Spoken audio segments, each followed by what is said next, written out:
Gail Simone mentioned that on her Twitter. She mentioned something about his fish sacks not being dirty because he's always in the water. So I don't know. Yeah. God, I loved Gail Simone. Anyway. Bane and Scandal Savage make their perverted peace in this issue as well. Mm-hmm. Yeah, I'm not sure. There's some I mean, she even says that she's got father issues and stuff. So their relationship is really fascinating. And Gigantia tries to fight the big dragon guy, which was good for Gigantia. Giganta, whatever. Everybody's really just like the dialogue and the ideas behind it. It's just all really, really on form. This issue, where the last issue or two has felt a little. This one has really got everybody back on form again. You know, Bane says to Scandal here, "I had this dream that we would live here. We could be a family, and you would be free of your father. You would be the princess you deserve to be." And Scandal says, "A terrible thing for a kind reason. The very definition of love, as I understand it." I mean, it's just great. He was gonna kill all of these people and carve out a settlement for them. Just for her. It's like that. It's that villainous concept that is put into context, which you can sort of go, "Oh, okay, well, I get that." I shouldn't. Yeah, but this is on the same page though as just Deadshot getting completely fed. Like some dude with a mace is trying to beat his head, and he's like, "Damn it, get off! Get off me! Did I not say get off? I think I did." Yeah. And then he shoots this couple rain. Shoots the knees out from that annoying girl or whatever. He's been trying to shoot her in the knee. He'd been trying to shoot her for 2 issues. It's like she targeted his family. Bane won't let him kill her, but then she just shoots him in the knee. He shoots her in the knee. Yes. And decides to leave her behind as well. Yeah. Oh god!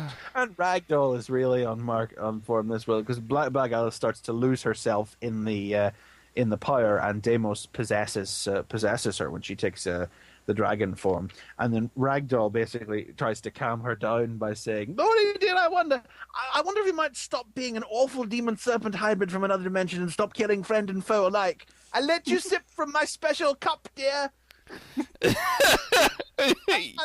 Oh, Ragdoll. Yeah. Deadshot's response is awesome. I hope to God that don't mean something awful. She's listening. Oh god. Oh yeah, because I don't want to know what that means. Yeah. I don't want to know. You killed a few to save many. Go find out. But hey, in the end, they all get immunity, and they're that's everybody gets to. They all go back. Amanda Waller seems like she might hang around in the title for a while, so that's cool. As well as this Tremor figure or whatever. But they did say that there could only be 6, which means there's going to be some team reshuffling. Maybe there'll be team reshuffling. I don't know. I mean, it seems like just this bit here with everybody's in the hot tub and then King Shark jumps in, and it seems like King Shark might hang around. I don't know why. Mm-hmm. Yeah, and maybe Alice will leave though with this whole thing. Yeah, well, Alice definitely. I mean, she brings a Skartaran healer to her home to fix her dad's cancer, so it seems like her tale may well be done here, and it's a happy ending too. Yeah, it's good for her. That's good. But then the happiest ending of all. Oh my god, the epilogue! Yes, this is so friggin' awesome. Basically, Dwarf Star gets called to Giganta's room in the hotel, and she's all set to seduce him. Gets the belt off, presses him up against the wall, says, "I love small men. You might say I have a fetish. My boyfriend has the same ability. Maybe you know him." And of course, if you've been listening to this show, then you know that Dwarf Star was behind the snuff movie-esque killing of Ryan Choi, the Atom, Giganta's boyfriend, in Titans a couple of months ago. And she proceeds to spend the next page beating the holy shit out of him. I mean, mercilessly. I mean, and she's probably going to kill him. She doesn't say she's not going to, He begs her not to because she's got his belt off, so he can't use his powers. He can't shrink at all. And he puts his face through a mirror, and hand broke. She just puts a little duct tape over his mouth, and then things are going to get started. Yeah. Oh. And it's like, I don't normally cheer for this sort of thing, but fuck yeah. Well, it's like this is like the ultimate sort of justice for the Ryan Choi character. I mean, and in the villain set as well. That's the great thing about Secret Six is you can morally accomplish things that you can't in other places. No hero was ever going to do this to Dwarf Star, but he deserves absolutely nothing less than this. Oh yeah, absolutely. Yeah, and yeah, I mean, it was just like cheering, especially when she like grew a little bit and then grabbed his hand and just crushed it. Oh, and the next panel especially where it's just disfigured, you know. I hope he's dead. You know, I don't know. It's just all I've been thinking for as long as he's been in this comic is like, somebody kill him.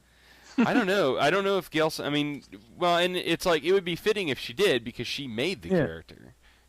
So she made Dwarf Star and she made Riot, and I imagine this was. I don't know. I mean, I think a little too much of Gail Simone to think that this was just some silly little revenge thing, but it's very cathartic for me just as a reader. Yeah. Well, did you?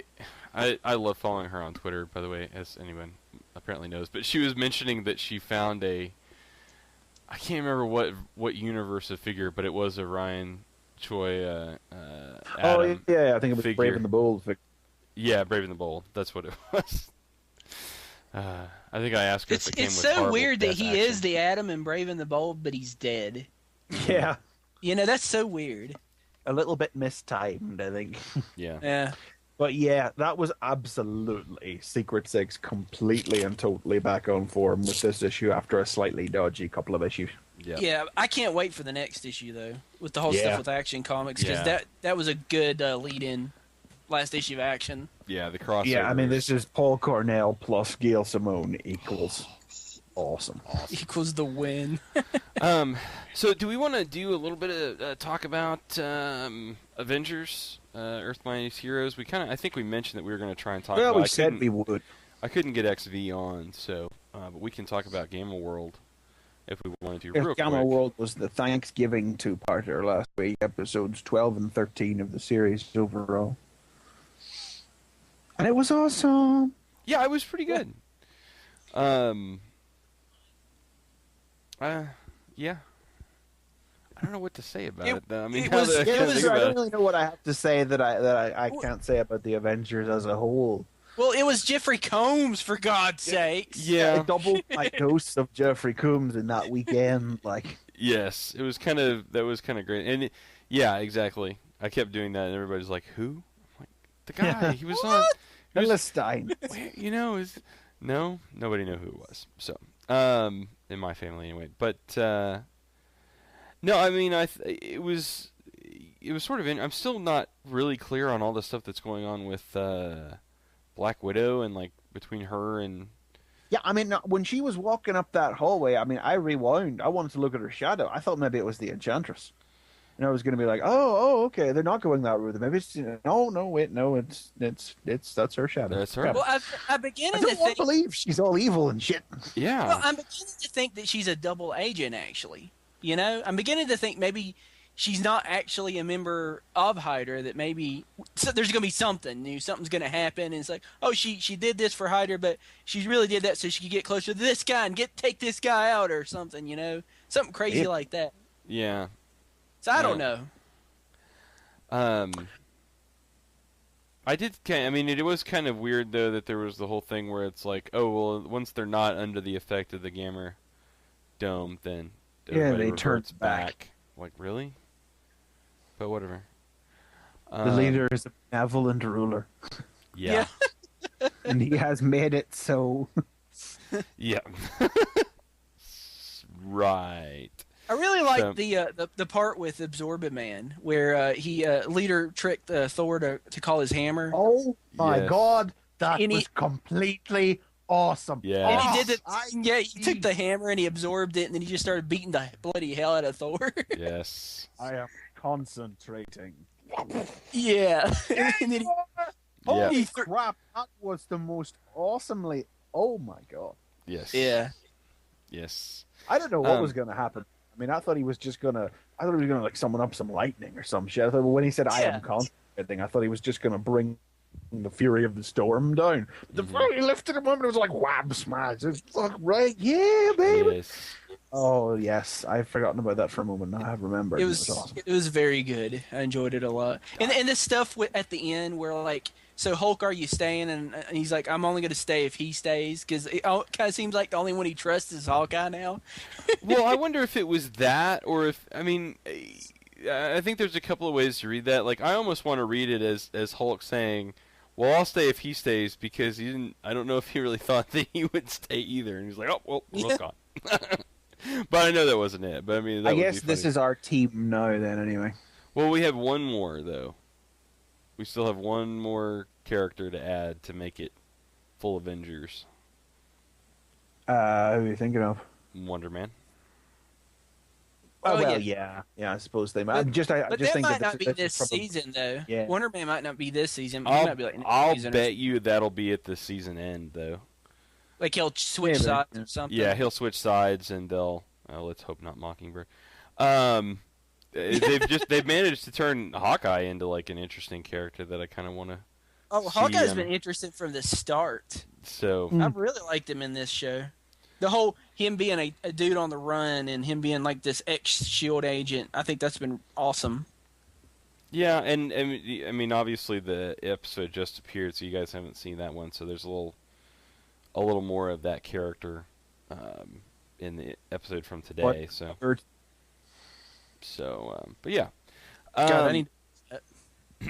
But anyway, yeah, I mean, I'm liking this series. Like, I'm solid. Oh, yes. You know, it's good stuff. I mean, I was a little bit leery when I was like, oh, it's movie universe. Ugh.